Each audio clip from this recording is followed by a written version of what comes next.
Pemirsa, pelaku pembakaran rumahnya sendiri di kawasan Kampung Bidara, Marunda, Cilincing, Jakarta Utara berhasil ditangkap petugas kepolisian. Pelaku pembakaran akibat cekcok dengan istri diamankan setelah sempat kabur pasca kebakaran yang meludeskan seluruh isi rumahnya.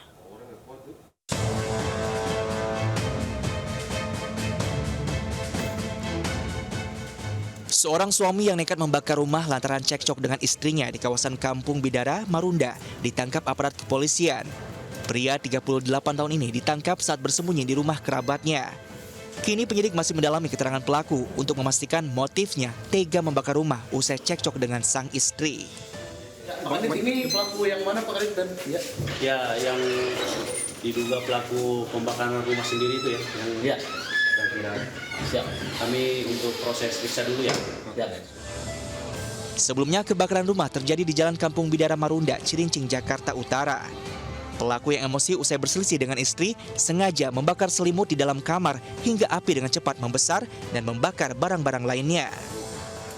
Dari Jakarta, Sofyan Firdaus, iNews melaporkan.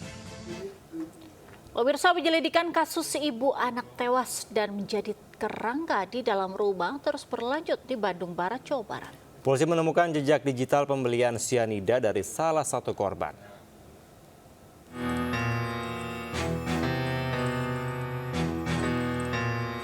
Penyebab kematian ibu dan anak yang ditemukan jadi kerangka dalam rumah masih menjadi misteri di Komplek Tani Mulia, Ngamprah, Kabupaten Bandung Barat. Selama 2 pekan, polisi sudah memeriksa 11 saksi. Hasil penyelidikan sementara ada titik terang setelah petugas menemukan jejak digital pembelian sianida. Polisi menemukan adanya pembelian sianida secara online pada 2018 dari telepon seluler salah satu korban. Namun untuk memastikannya, polisi juga harus menunggu hasil otopsi tim lapor Mabes Polri. Sianida merupakan serbuk atau cairan senyawa kimia. Pembelian yang kita duga sianida itu tetap kita menunggu hasil dari tim forensik. Jangan sampai dia beli tapi ternyata tidak ada dalam kandungan, tentu kita bisa menyimpulkan salah. Ya, jadi kami mohon waktu nanti secara komprehensif dari segi forensik, ya, dari segi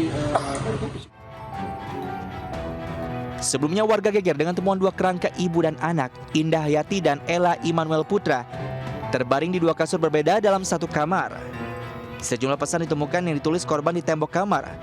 Kedua kerangka ditemukan mantan suami korban yang datang ke rumah untuk mengambil sesuatu. Korban dan suaminya sudah tidak berkomunikasi sejak 2018 lalu.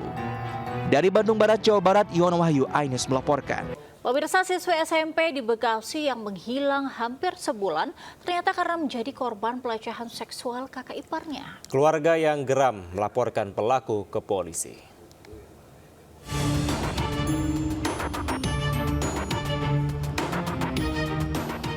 Teka-teki menghilangnya FR, siswi SMP di Bojong Menteng, Rawalumbu, Kota Bekasi, Jawa Barat akhirnya terungkap. Ternyata 24 hari kabur dari rumah lantaran FR menjadi korban pelecehan seksual oleh kakak iparnya AH 27 tahun. Bahkan tak hanya menutup korban agar tidak berteriak, pelaku juga mengancam akan menganiaya dan membunuh korban.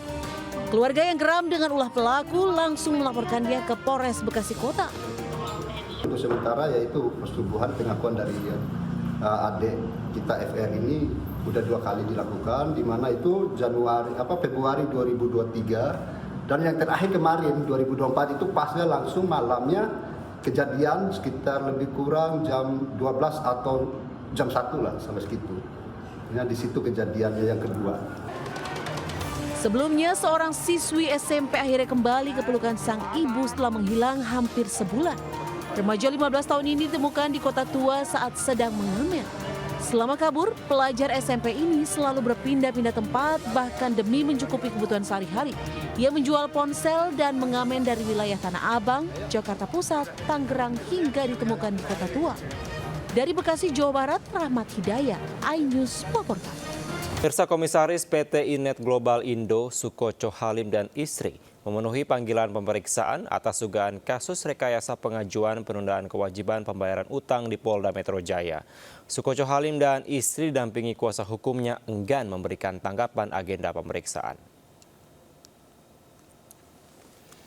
Komisaris PT Inet Global Indo, Sukoco Halim, dan istri hadir di Direktorat Reserse Kriminal Umum Polda Metro Jaya pada Senin siang untuk menjalani pemeriksaan atas dugaan kasus rekayasa pengajuan penundaan kewajiban pembayaran utang. Saat ditemui di Direktorat Reserse Kriminal Umum, Sukoco dan istri yang didampingi oleh kuasa hukum tidak memberikan tanggapan apapun terkait agenda pemeriksaan. Diduga Direktur dan Komisaris PT Inet Global melakukan rekayasa pengajuan penundaan kewajiban pembayaran utang atau PKPU terhadap perusahaan jasa internet yang didirikan oleh mereka sendiri. Rekayasa pengajuan PKPU diduga untuk membebaskan PT Inet Global dari utang yang dapat memberikan dampak kerugian kepada kreditur asli. Diduga lapar, seekor monyet peliharaan lepas dan masuk ke permukiman warga di Bambu Apus, Pamulang, Tangerang Selatan, Banten. Bahkan sebelum dievakuasi petugas damkar, monyet tersebut sempat menyerang warga hingga terluka karena berusaha kabur.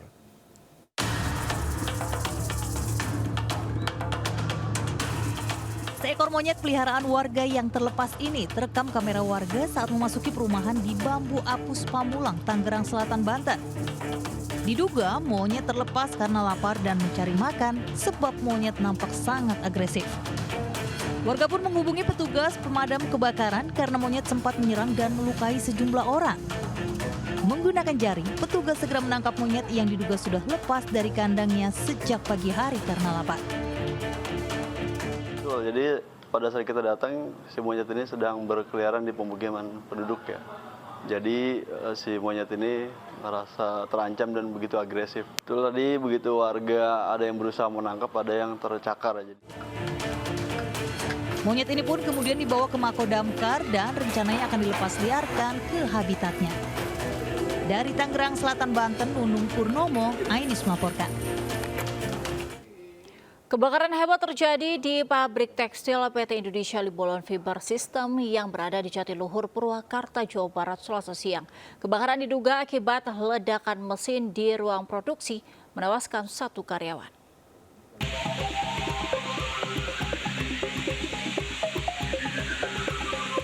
Api berkobar di dalam gedung ruang produksi pabrik tekstil PT Indonesia Libolon Fiber System yang berada di wilayah Cilegon, Jatiluhur, Purwakarta, Jawa Barat, Selasa siang.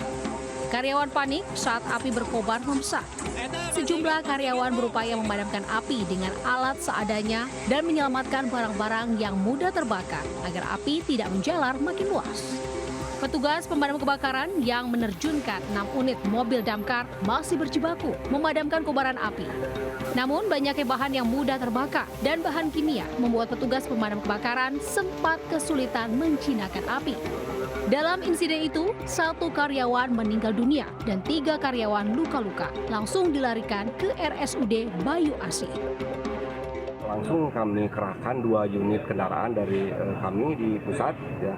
Kemudian kita laksanakan penanganan awal ya, dengan pendinginan karena situasi di dalam pun begitu pekat ya, jadi kami mempergunakan sistem menyerang tunggal.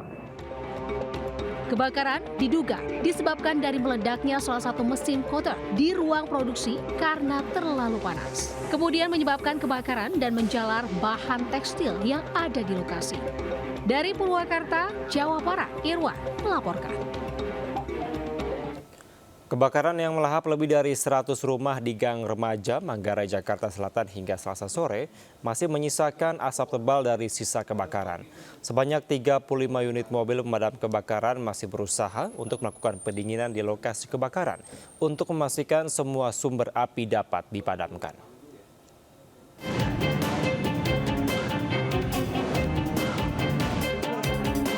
Kebakaran di kawasan padat penduduk di Kelurahan Manggarai, Jakarta Selatan, melahap ratusan rumah warga masih ditangani petugas pemadam kebakaran Pemprov DKI Jakarta. Kebakaran terjadi Selasa dini hari mengakibatkan kurang lebih sekitar 1.000 kepala keluarga terdampak kebakaran dan sekitar 4.000 lebih warga terpaksa mengungsi keluar dari rumahnya. Hingga Selasa sore, sekitar 30 unit pemadam kebakaran Pemprov DKI Jakarta mencoba untuk melakukan pendinginan.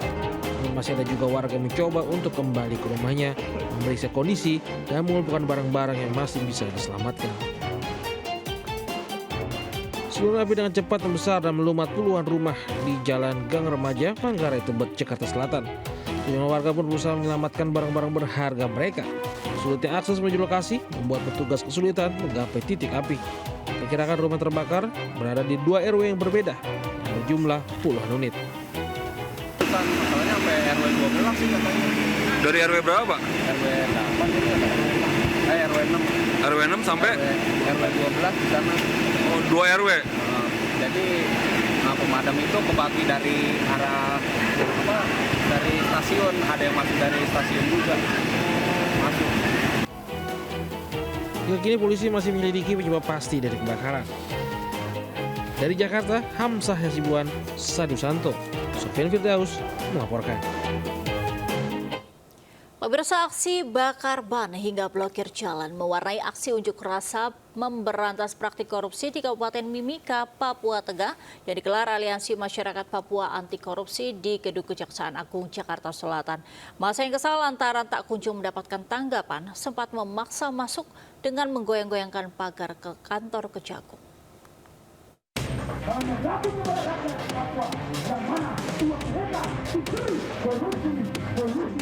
Aksi blokir jalan digelar puluhan orang yang tergabung dalam Masyarakat Papua Anti Korupsi AMPAK di gedung belakang kantor Kejaksaan Agung Republik Indonesia Jakarta Selatan Selasa siang. Tak puas melakukan blokir jalan, massa pun melakukan aksi bakar ban hingga membuat asap dari ban bekas tersebut membumbung ke udara. Massa kesal lantaran tak kunjung mendapat tanggapan dari pihak Kejagung hingga akhirnya memaksa masuk dengan menggoyang-goyangkan pagar kantor Kejagung. Massa juga meminta Kejaksaan Agung segera mendesak Kejaksaan Tinggi Papua dan para penyidiknya untuk memproses tindak pidana pencucian uang yang diduga dilakukan oleh PLT Bupati Mimika Johannes Retop. Yang diduga melakukan tindak pidana TPPU, sehingga kami datang ke Kejaksaan Agung ini untuk Kejaksaan Agung serius menangani persoalan TPPU yang dilakukan oleh saudara Johannes Retop. Jadi kami punya data juga yang kami dari PPATK, karena berdasarkan dari konferensi pers dari Kejaksaan Tinggi Papua pada tahun 2023 lalu di tanggal 22, bahwasanya mereka telah memiliki bukti dari PPATK terkait dengan tindak pidana pencucian uang. Jadi kami datang ke Kejaksaan Agung ini karena Kejaksaan Tinggi Papua terlalu ramah. Berbekal bukti yang telah digantongi dari PPATK, massa meminta penyidik segera menaikkan status PLT Bupati Mimika dari terduga menjadi tersangka tindak pidana pencucian uang. Dari Jakarta, dan Helmi Sejambati, Ayus melaporkan. Menanggapi mundurnya Ketua Umum Golkar Erlangga Hartarto, Partai Golkar segera menggelar rapat pleno. Rapat pleno yang dihadiri seluruh anggota DPP Golkar itu memutuskan Waketum Golkar Agus Gumiwang sebagai PLT Ketua Umum Partai Golkar hingga Munas yang digelar 20 Agustus mendatang.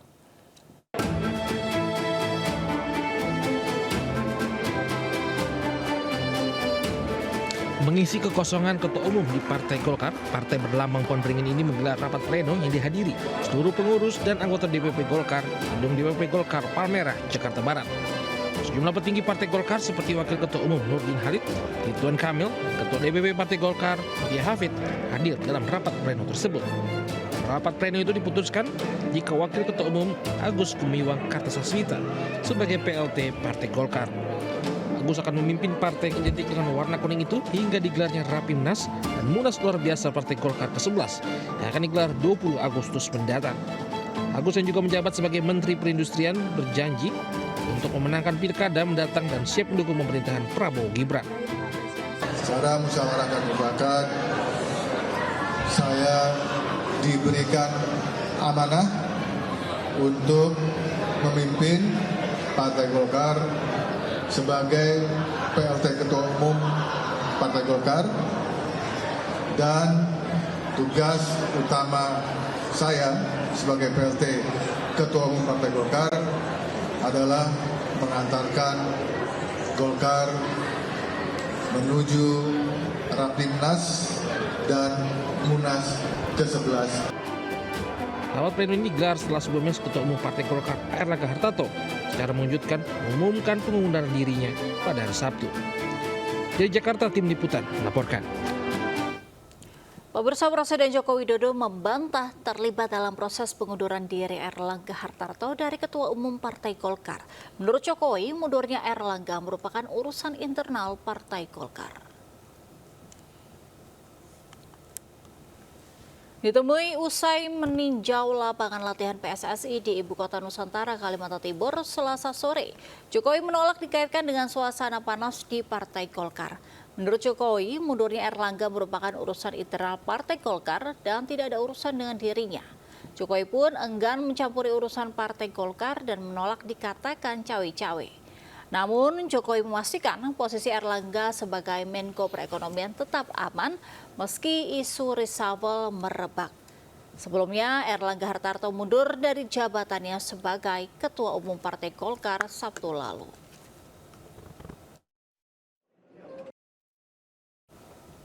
Terkait adanya kabar reshuffle kabinet, Presiden Joko Widodo menyatakan itu adalah hak prerogatif dirinya. Jokowi mengatakan reshuffle akan dilakukan jika memang diperlukan.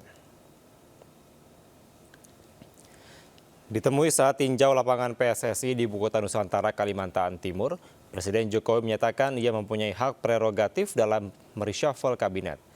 Menurut Jokowi, dirinya masih memiliki kesempatan untuk melakukan reshuffle bila diperlukan. Namun saat ditanya terkait kapan akan merombak kabinetnya, Jokowi enggan menjawab. Sebelumnya, santer beredar informasi terkait rencana reshuffle di 4 pos kementerian, yaitu Menteri LHK, Menteri SDM, Menteri Investasi, dan Menkumham. Reshuffle lagi. Ya kalau diperlukan. Jadi sudah ada keperluan. Kalau diperlukan. Saya kan udah ngomong dari dulu kalau diperlukan. Saya masih punya hak prerogatif itu. Presiden Joko Widodo mengundang seluruh kepala daerah di Indonesia ke Istana Negara di Ibu Kota Nusantara, Kalimantan Timur, Selasa pagi. Presiden menyampaikan progres pembangunan Ibu Kota Nusantara, inflasi, hingga kesiapan pilkada serentak mendatang.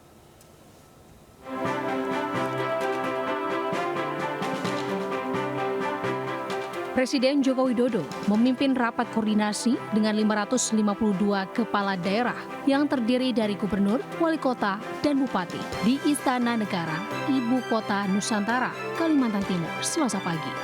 Turut hadir Wakil Presiden Ma'ruf Amin, Mendagri Tito Karnavian, Menseska Pramono Anung, hingga Kapolri Jenderal Listio Sigit Prabowo. Presiden Joko Widodo memaparkan progres pembangunan Ibu Kota Nusantara. Konsep Ibu Kota Nusantara yang ramah lingkungan ini bisa dicontoh oleh pemerintah daerah untuk menjadikan daerah lain menjadi lebih ramah lingkungan. Menurut Presiden, saat ini sudah ada 55 investor yang sudah masuk dan masih ada 220 proposal yang diseleksi otorita IKN. Pemerintah provinsi mengidentifikasi kekurangan dan kelebihan setiap kabupaten kota.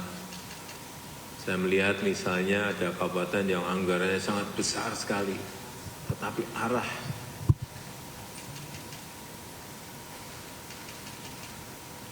programnya tidak jelas. Banyak yang dipakai untuk hibah-hibah. Ini tentu saja arahnya ke politik. Padahal kalau itu bisa diarahkan, kan bisa menjadi rumah sakit 10 saja bisa. Universitas. Jokowi meminta seluruh kepala daerah untuk menyelesaikan anggaran yang berkaitan dengan pilkada. Juga memastikan keamanan agar pelaksanaan pilkada berjalan kondusif. Dari Ibu Kota Nusantara, Kalimantan Timur, Muhammad Zulhilmi melaporkan. Pemirsa, Presiden terpilih 2024-2029 Prabowo Subianto bertekad akan meneruskan pembangunan Ibu Kota Nusantara di Kabupaten Penajam Pasir Utara, Kalimantan Timur. Prabowo menegaskan langkah Presiden Joko Widodo yang telah memulai pembangunan IKN merupakan hal yang bersejarah bagi perjalanan bangsa dan juga negara. Berikut pernyataan Prabowo Subianto di IKN pada Senin pagi. Bahwa saya bertekad untuk melanjutkan, kalau bisa menyelesaikan. Pak Jokowi saya kira sudah mengambil peran sejarah, beliau yang inisiasi. Saya minimal saya lanjutkan, kalau bisa saya ikut yang menyelesaikan. Walaupun kita sadar pembangunan ibu kota itu bukan pekerjaan yang sebentar, pekerjaan yang lama, yang berat. Tapi saya percaya dalam 3, 4, 5 tahun fungsi daripada ibu kota ini sudah bisa berjalan. Pemirsa, Presiden Jokowi meninjau lapangan PSSI di IKN Kalimantan Timur. Rencananya lapangan yang merupakan bantuan dari FIFA dan AFC itu akan digunakan PSSI September mendatang. Presiden Jokowi meninjau lapangan PSSI di IKN Kalimantan Timur. Lapangan ini terdiri dari 2 buah lapangan rumput asli dan lapangan rumput sintesis. Lapangan itu merupakan bantuan dari FIFA dan AFC.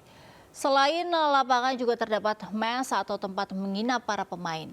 Fasilitas ini dapat digunakan oleh pemain timnas berjenjang, mulai dari U16 hingga pemain senior. Diharapkan dengan adanya lapangan latihan dapat meningkatkan prestasi timnas Indonesia. Menurut Presiden Jokowi, lapangan IKN bisa digunakan pada bulan September mendatang.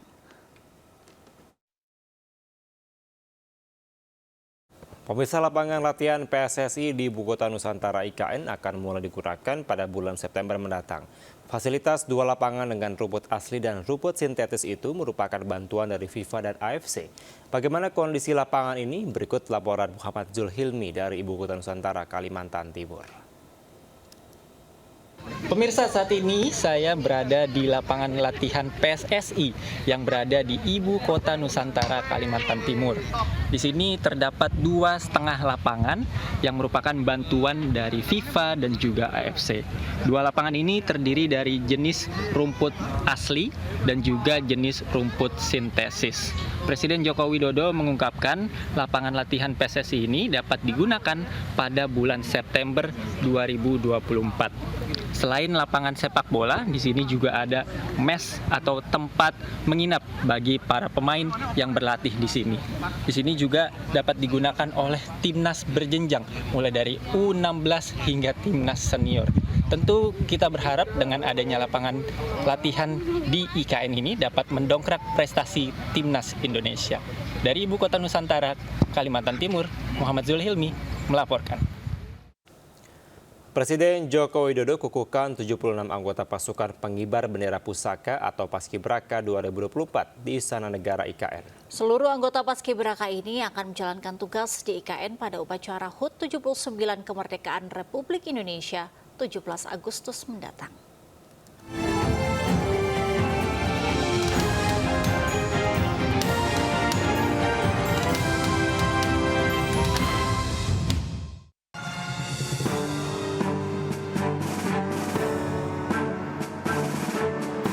Anggota pasukan pengibar bendera pusaka yang akan bertugas saat peringatan HUT ke-79 RI di Istana Negara Ibu Kota Nusantara Kalimantan Timur pada 17 Agustus mendatang dikukuhkan di Istana Negara IKN Selasa.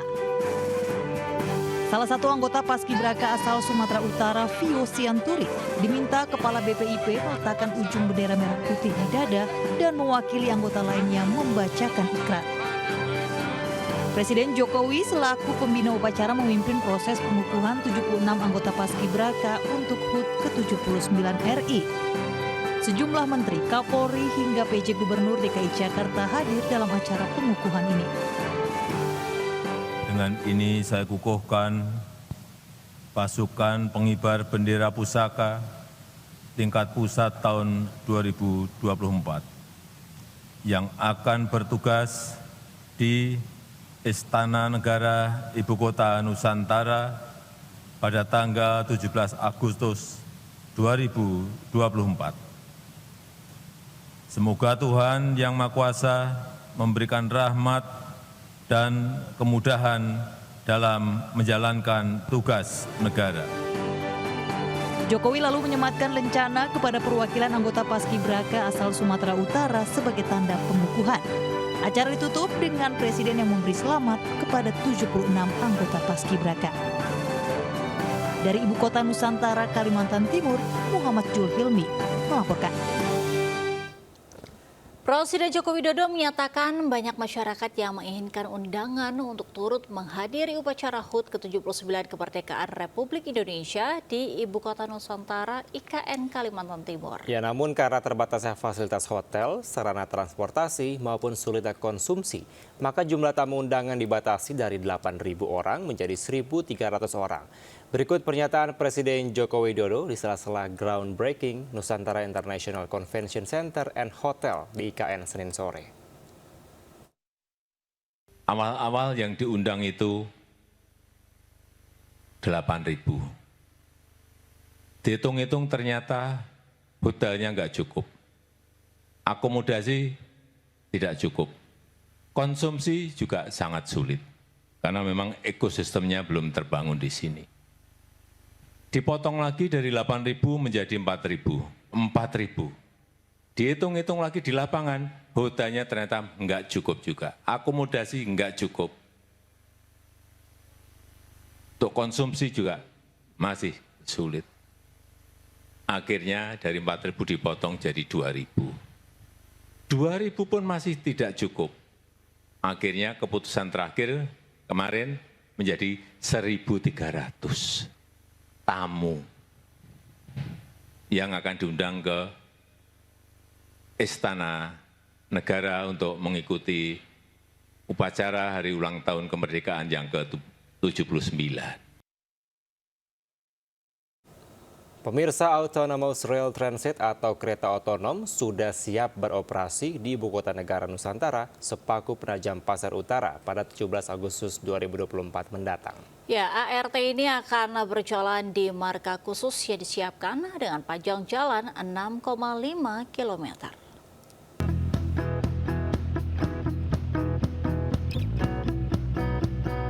Autonomous Rail Transit atau kereta otonom akan dioperasikan di Ibu Kota Nusantara untuk mengangkut tamu VVIP dan undangan dari titik sumbu kebangsaan barat ke lokasi upacara kemerdekaan. Satu rangkaian kereta otonom yang terdiri dari 3 gerbong ini bisa mengangkut 200 orang. Kendaraan teknologi terbaru ini akan dikembangkan Otorita IKN melalui sistem transportasi hijau. Kereta otonom ini merupakan kereta tanpa rel yang bisa dikendalikan dengan atau tanpa supir yang akan berjalan menggunakan sensor di atas marka yang sudah ditentukan. Kemudian ART-nya itu kendaraannya ada di ujung sana. Di ujung sana satu rangkaian sudah ada.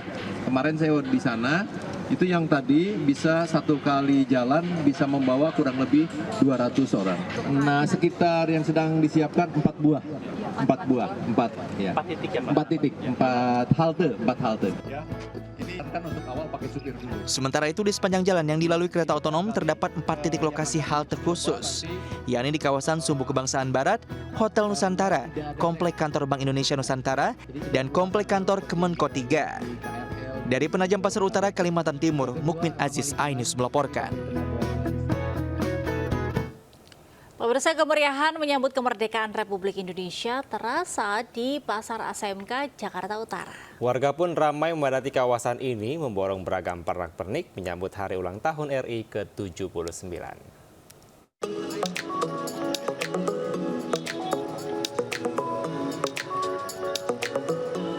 Nuansa merah putih mulai dari bendera, lampion, balon, stiker, kaos, pita, spanduk, topi, hingga masker menjadi incaran warga jelang HUT ke-79 RI. Beragam pilihan pun membuat warga antusias memilih pernak-pernik mulai ukuran kecil hingga ukuran besar. Tak hanya mencari untuk keperluan dekorasi saja, warga juga memborong souvenir, aksesoris, hingga peralatan rumah tangga sebagai hadiah lomba 17-an. Harga yang terjangkau serta pilihan yang bervariasi membuat kawasan ini jadi favorit warga berbelanja. Cari buat hadiah perlombaan di lingkungan. Kebetulan kita mengadakan perlombaan di lingkungan tiap tahun di sini karena emang harganya terjangkau dan banyak pilihan. Ya, banyak pilihannya. Yang banyak dibeli sih background biasanya. Iya. Terus umbul-umbul. Iya, ada juga bendera segitiga kayak gini. Ya, nggak nentu sih teh. Kadang 20, kadang 30, nggak nentu. Iya, puluhan lah. Dibanderol dengan harga mulai Rp10.000 saja, pengunjung bisa mengantongi berbagai macam keperluan untuk merayakan HUT ke-79 Republik Indonesia. Di Jakarta, Galuh Pandu, Sadu Santo melaporkan. Pemirsa, bakal calon gubernur Nusa Tenggara Barat Siti Rohmi Jalila bersilaturahmi ke sejumlah pondok pesantren di Kabupaten Lombok Timur. Di depan santri dan para jamaah, Siti Rohmi berjanji akan fokus memajukan sektor pendidikan dan kesehatan bagi masyarakat NTB.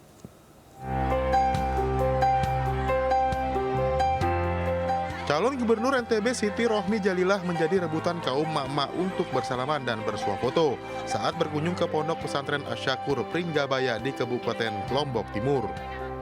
Kehadiran Ketua Dewan Pertimbangan DPW Partai Perindo NTB ini untuk bersilaturahmi sekaligus mengukuhkan ratusan relawan Rohmi Firin di Lombok Timur. Masyarakat pun berharap kepada pasangan Rohmi Firin agar memajukan sektor pendidikan dan kesehatan. Siti Rohmi karena mungkin pendidikannya yang begitu mengetahui keadaan di bawah di kalangan masyarakat, makanya dia memutuskan untuk bagaimana pendidikan ini bersifat berkeadilan. Kedua, dia harus bersifat meningkatkan kualitas pendidikan di NTB ini. Nanti akan kita screening agar kita bisa menghindari anak-anak putus sekolah. Begitu juga yang sudah putus sekolah, mereka kita giring untuk bisa ikut paket supaya masa depannya masih ada. Tidak terputus masa depannya. Begitu juga untuk akses kesehatan. Bagaimana agar seluruh masyarakat mendapatkan akses kesehatan yang baik di seluruh fasilitas kesehatan. Siti Rohmi Jalilah juga mengunjungi Pondok Pesantren Nurul Ilham di Desa Poh Gading Timur, Kecamatan Pringgabaya. Selain bersilaturahmi, Siti Rohmi juga menyerap aspirasi masyarakat yang berharap diperjuangkan saat menjabat Gubernur NTB. Dari Lombok Timur, Ramli Nurawang, iNews melaporkan. Ya, kita beralih ke informasi kuliner. Kevin dan juga pemirsa, bagi Anda pecinta kuliner, masakan legendaris ayam asap kuah kare pedas khas kaki Gunung Semeru di Lumajang, Jawa Timur yang satu ini patut Anda coba. Ya, benar sekali Angel dan pemirsa, di mana daging ayam Jawa nan lembut dengan aroma asap disajikan dengan kuah kare serta topping rempah menggugah selera Anda.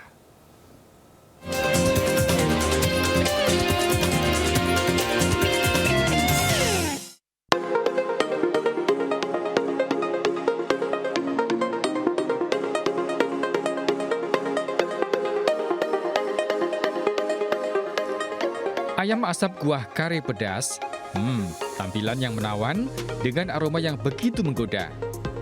Ya, sesuai namanya, olahan ini berbahan dasar daging ayam Jawa yang telah diasap di atas tungku.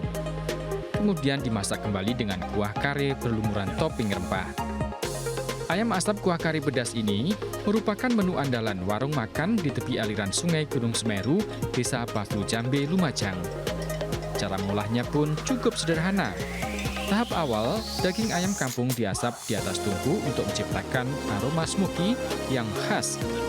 Sementara untuk kuah kare dibuat dari berbagai rempah dan bumbu, diantaranya bawang merah, bawang putih, cabai, kunyit, dan kemiri yang dihaluskan. Bumbu kemudian dimasak bersama ayam dengan air santan kelapa. Proses memasak berlangsung hingga bumbu meresap serta menciptakan aroma khas yang menyengat. Olahan ayam kemudian disajikan dengan taburan daun bawang. Cita rasa gurih, lezat dan pedas, serta daging nan lembut membuat penikmatnya seakan melayang-layang. Enak, pol. Ayam kampung, tapi dagingnya empuk. Rasanya itu enak, dagingnya itu lembut, bumbunya meresap ke dalam. Kalau di sini tuh sukanya itu ke suasananya. Suasananya gimana, Pak? Suasananya itu enak, dekatnya tambang pasir ya. Jadi meskipun cuacanya itu panas, tapi di sini tuh agak dingin. Pemilik warung Mak Trubus mengatakan, kelezatan masakannya tak lepas dari bahan pilihan, diantaranya daging ayam kampung yang masih muda dengan proses memasak secara tradisional. Alami ya? Ya bumbu ulek gini, nggak pernah blender. Masaknya pakai untuk aroma itu diapakan ayamnya dulu? Ya dipanggang itu. Dipanggang dulu iya. Ya? Satu porsi ayam asap kuah kare pedas terdiri dari 1 ekor daging ayam Jawa dan dapat dinikmati bersama 4 orang. kelezatan kuliner khas kaki Gunung Semeru ini semakin sempurna dengan panorama alam pedesaan dan hembusan udara sejuk dari Gunung Semeru. Dari Lumajang, Jawa Timur, Yayan Nugroho, iNews melaporkan. Ya, Angel dan pemirsa, jika kita rindu nih makanan tradisional, dapat berkunjung ke festival kuliner tradisional dan tentunya bisa menjadi pilihan nih. Ya, di puluhan kuliner legendaris dari berbagai daerah ini didatangkan langsung Kevin ke Jakarta dan siap memanjakan lidah Anda dengan cita rasa yang otentik.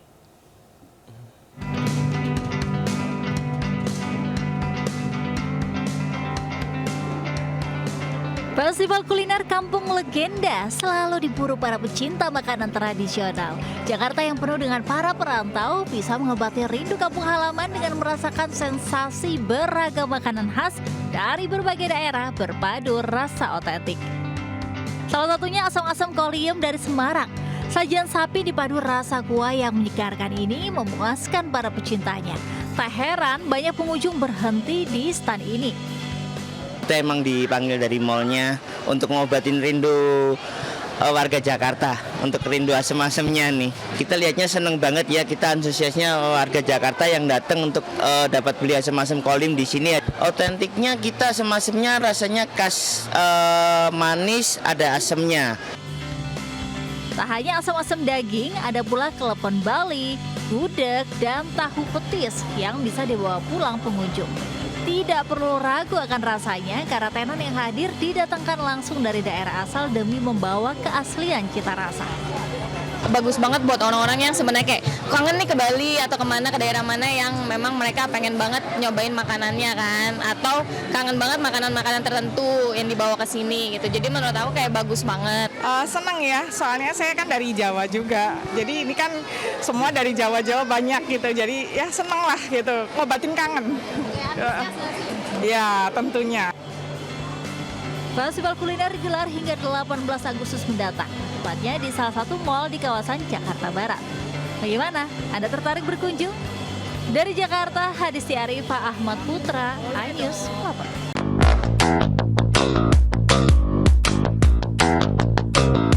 Ya, Kevin dan juga pemirsa, Jatinegara ini merupakan kawasan yang telah dikenal sebagai daerah atau kawasan pasar. Salah satunya pasar ikan hias di wilayah Jakarta Timur. Ya, benar sekali. Selain murah, banyak berbagai macam ikan hias yang berjejer di tempat ini. Dan juga menjadi tempat rekomendasi dan sekaligus surga bagi pecinta hewan berhabitat air.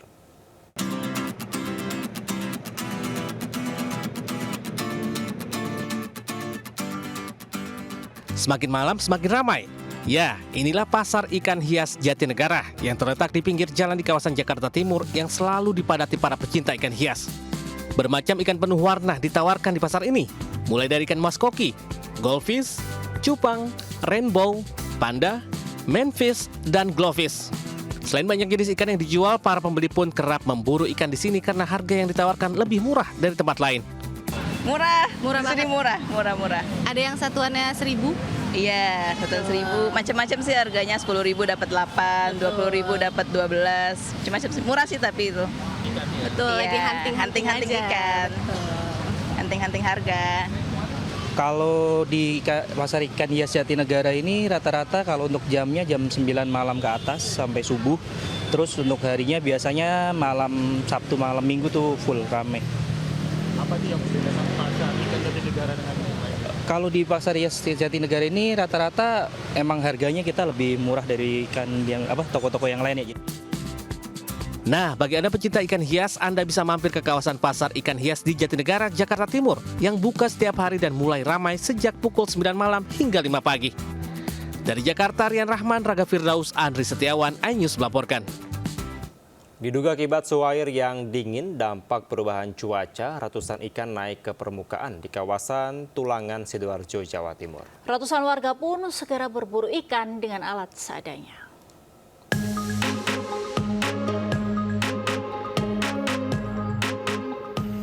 Berbekal jaring dan serokan ikan, ratusan warga menyerbu sungai di desa Grabagan, Kebunten, Tulangan, Sidoarjo. Mereka beramai-ramai menangkap ikan yang naik ke permukaan, diduga akibat penurunan suhu air dampak perubahan cuaca. Hasilnya, warga bisa mendapat bermacam-macam jenis ikan, keting, udang, hingga ikan bader. Warga mengaku ikan hasil tangkapan ini akan dimasak dan dikonsumsi bersama keluarga. Ikan agar sama teh. Ini nanti rencana mau dipakai apa ikannya? Dibakar-bakar. Aman nggak, Mas? Aman. Dapat berapa tadi? Paling 5 kiloan. Munculnya ikan ke permukaan biasanya terjadi saat musim kemarau karena air sungai makin dingin sehingga membuat ikan naik ke permukaan dan mudah ditangkap. Dari Sidoarjo, Jawa Timur, Pramono Putra, iNews melaporkan. Pemirsa, viral di media sosial, oknum operator sebuah SPBU di Denpasar diduga melakukan pungutan terhadap pembelian BBM. Petugas memotong sebesar Rp5.000 tiap pembelian bahan bakar untuk biaya admin.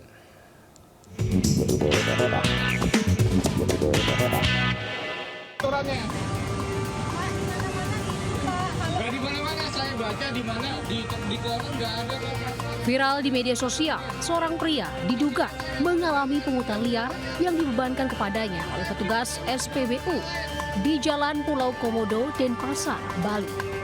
Petugas SPBU berdalih biaya yang dikenakan kepada pelanggan merupakan kebijakan biaya admin di SPBU. Kejadian ini berawal saat seorang pria membeli bahan bakar Pertamax seharga Rp100.000. Namun bahan bakar yang diterimanya hanya senilai Rp95.000. Sementara Rp5.000 oleh salah satu operator disebut sebagai biaya admin. Sontak pelanggan yang mendengar alasan petugas tidak terima. Tapi kalau memang dari manajemen ada kebijakan seperti itu, Pak? Nggak ada, Pak. Lalu dari manajemen nggak ada masalah pungutan itu nggak ada. Itu inisiatif operator aja, Pak. Pasca kejadian tersebut, 2 orang oknum operator SPBU dalam video dibawa petugas ke Polresta Denpasar untuk dimintai keterangan lebih lanjut. Dari Denpasar, Bali, Indira Ari melaporkan.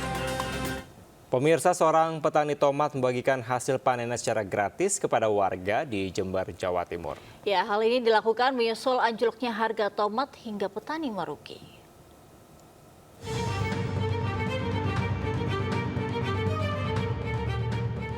Menggunakan mobil pickup, seorang petani membawa tomat hasil panennya untuk dibagikan gratis kepada warga di Jember, Jawa Timur. Sejumlah emak-emak pun segera datang dan tidak menyia-nyiakan kesempatan ini. 1 kuintal lebih tomat yang dibagi-bagikan gratis segera ludes. Aksi dilakukan menyusul anjloknya harga tomat yang hanya Rp500 per kilogramnya. Agar tomat tidak membusuk, petani pun membagi-bagikan hasil panenannya tersebut. Kita hari ini bawa 1,5 kintal, kita kemarin sudah bagikan 1 ton lebih di desa. Kita bawa ke kota, di depan gedung Dewan, biar wakil rakyat lebih peka dan peduli kepada nasib petani ke depan. Berapa kerugian petani yang... Sekarang tidak bisa dihitung, tidak nutut, tidak kembali modal. Saat ini ada 50 hektar lahan tomat di Jember dan terdampak anjloknya harga tomat di titik terendah. Pemirsa, peraih medali emas Olimpiade Fedrik Leonardo dan Rizky Juliansyah tiba di Indonesia. Keduanya tiba di Bandara Soekarno-Hatta pada Selasa malam, disambut meriah dengan karangan bunga.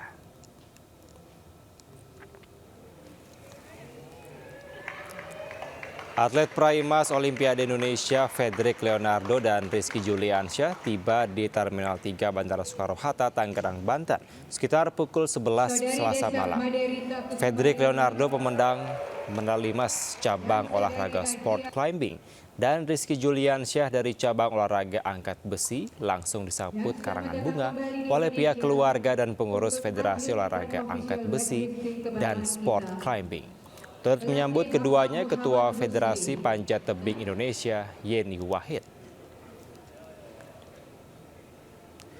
Dalam Olimpiade Paris 2024, Indonesia memperoleh 2 emas dan 1 perunggu dan menempati klasmen di urutan ke-39 dari 206 negara yang tampil. Para peraih emas Olimpiade ini dijanjikan bonus sebesar Rp6 miliar oleh Presiden Joko Widodo. Kita gaya bebas dulu ya sekarang ya. Semua atlet foto bersama ya.